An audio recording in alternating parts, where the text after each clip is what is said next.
कराची में एक और दिलखराश वाकया। ली मार्केट में 2 रोज कबल लापता होने वाले 6 साल बच्चे की लाश मिल गई। मकतूल बच्चे को बदफेली के बाद जुबान काटकर और बिजली के तार से गला घोंटकर कत्ल किया गया।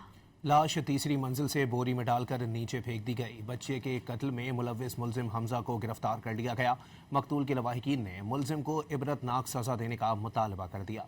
मोहम्मद बिलाल खान की रिपोर्ट।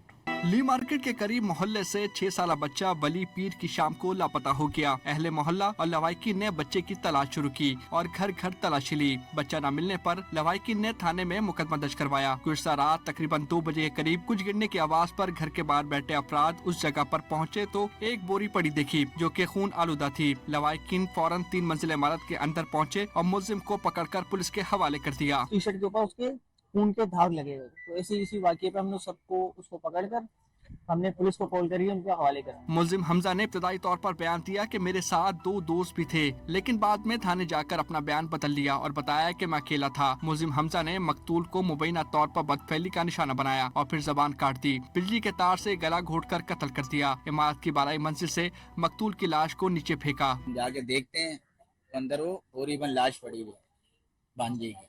जब उसको खोला तो अंदर वो नहीं देखने वाला था। उसकी गर्दन वर्दन उसने सर तोड़ी हुई, कुंडे के तार से उसने गला दबाया हुआ। मकतूल बच्चा वली 4 बहनों का छोटा भाई था, जबकि मकतूल का वालिद रिक्शा ड्राइवर है। नमाज जनाजा इलाके में अदा करने के बाद मकतूल बच्चे को मेवाशाह कब्रिस्तान में सुपर्द खाक कर दिया गया। कैमरामैन अली जान के साथ मोहम्मद बिलाल खान, डॉन न्यूज, कराची।